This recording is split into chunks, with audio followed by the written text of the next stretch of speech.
Welcome back to another Social Work Spotlight video. I am asking all of the questions to my good friend Amy. She is an HSP. If you've never heard of a highly sensitive person before, which I hadn't, there's a little quiz that I'm going to link down below. I got a 9, and supposedly if you get a 14 or higher, you're considered a highly sensitive person, which a lot of us are empaths. So I really want you to grab your coffee, your tea, your water, sit down, relax, and watch that it is very possible to be in the field of social work and be an empath. Check it out. Meet my friend Amy. Hi there, my name is Amy Pennell.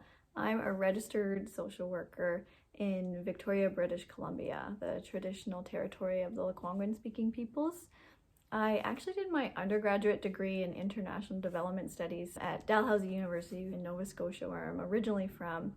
And after doing that degree, I decided to pursue my master's in social work, and I moved to Victoria and went to the University of Victoria. I graduated in 2016, so I've been a social worker for about 6 years now. After my master's, I worked for my local health authority for about 5 years. I did my practicum there and then worked there for 5 years, primarily in substance use and mental health services. And about a year ago, I decided to transition into private practice. So currently, I run my own private practice. It's called Brave Spirit Counseling, and I specialize in anxiety and codependency and working with folks who have high sensitivity or sensory processing sensitivity. Yeah, and I guess I'll just mention that in addition to my private practice, I also am really passionate about supporting other sensitive social workers.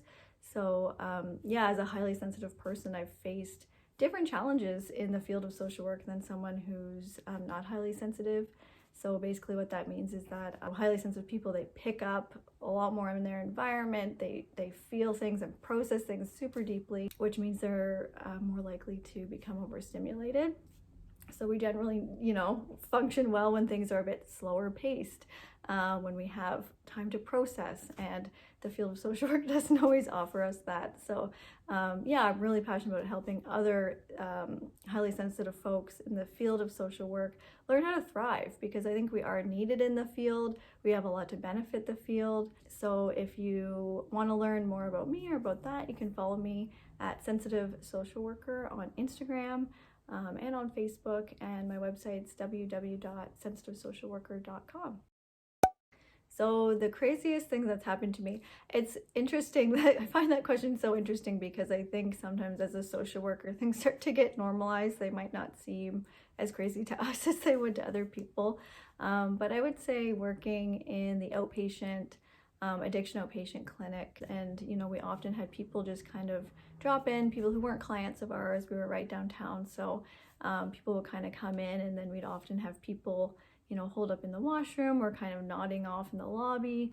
I'd say of all those situations, the one that felt the craziest involved police. I was bringing a client into my office for a counseling session, and you can just hear this poor man like screaming in agony because they had pepper sprayed his eyes, and and then they had to close off a section of the building because the air was filled with pepper spray. That felt like a pretty crazy day.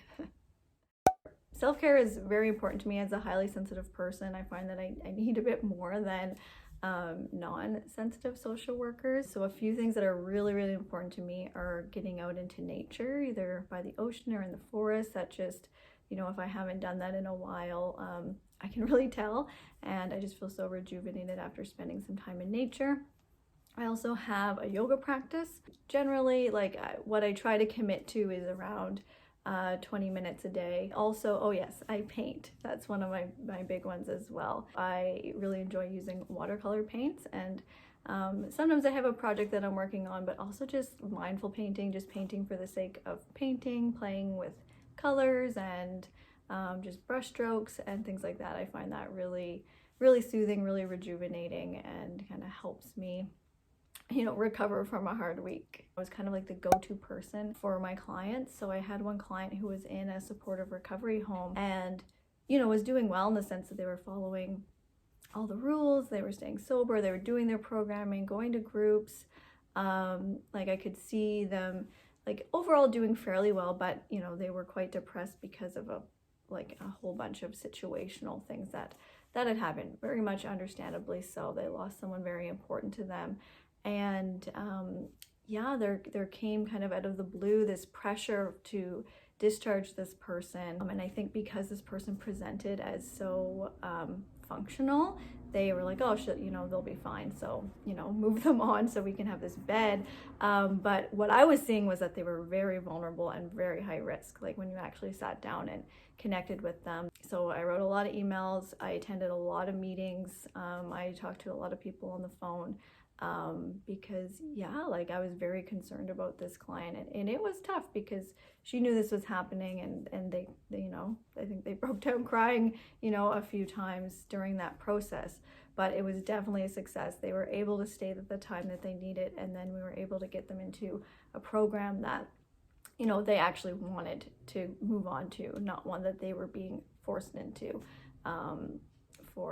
because the coordinator decided that's what they wanted to do with their beds. I'd say this is where our writing skills really need to come in handy, right? Like we being able to write effectively, like, you know, direct, but also professionally and compassionately. So that definitely felt like a success. And then I was able to keep working with them and see them excel in their recovery over time. So that was great.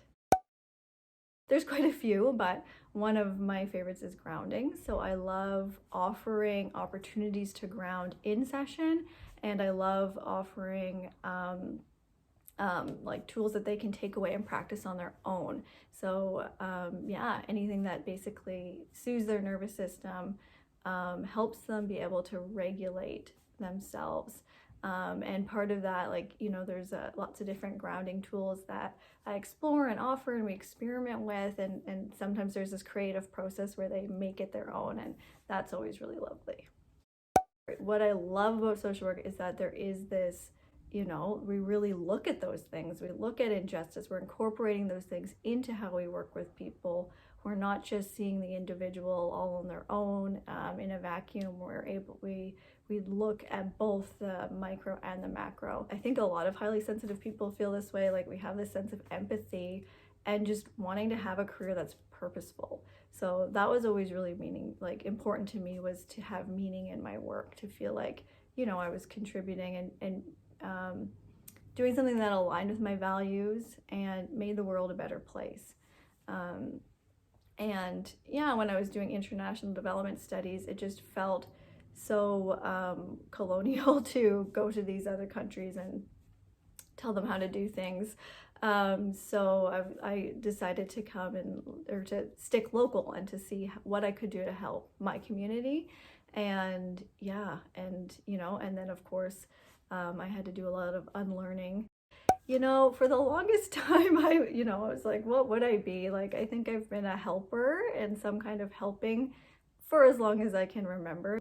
But more recently, I've noticed that, you know, what really pulls me is the arts. And, you know, I think if I could, I would love to just, you know, create, to paint and to write. I think that would really fill me up. Okay, so we got these quick answers, so I'll do those next. Neither. I don't drink coffee. I prefer tea. So iPhone or Android? iPhone. Sunset. I always struggle with this one. I think that I am introverted in the sense that big groups are like people I'm not super comfortable with. Spending a lot of time with them I find really draining, but if I feel really comfortable and safe, then I'm super energized by those social interactions. So maybe both. City or country? Country. Definitely summer. I'd have to say workout. Yeah, that's a tough one. I do sometimes, yeah, we'll say workout. Yeah, I think movement's really important. I can't think of any particular song, but I basically organize my song by emotions. So I have like a happy playlist, an empowered playlist, and right now I've been listening to my empowered playlist a lot. And whenever I hear a song that makes me feel empowered, I just stick it on the playlist. Yeah, so thanks so much for featuring me. I just wanted to mention through Sensitive Social Worker, I've just created a wellness series for social workers. So it incorporates a lot of the things that I have found really helpful and put it into a 14-day series with journal prompts, meditations, movement practices, and art exercises. So it's called Social Worker Refresh, and you can find it on my website or through my Instagram account. Thanks. Thank you so much to Amy for sharing so much wonderful knowledge. I hope that you have some time to follow her.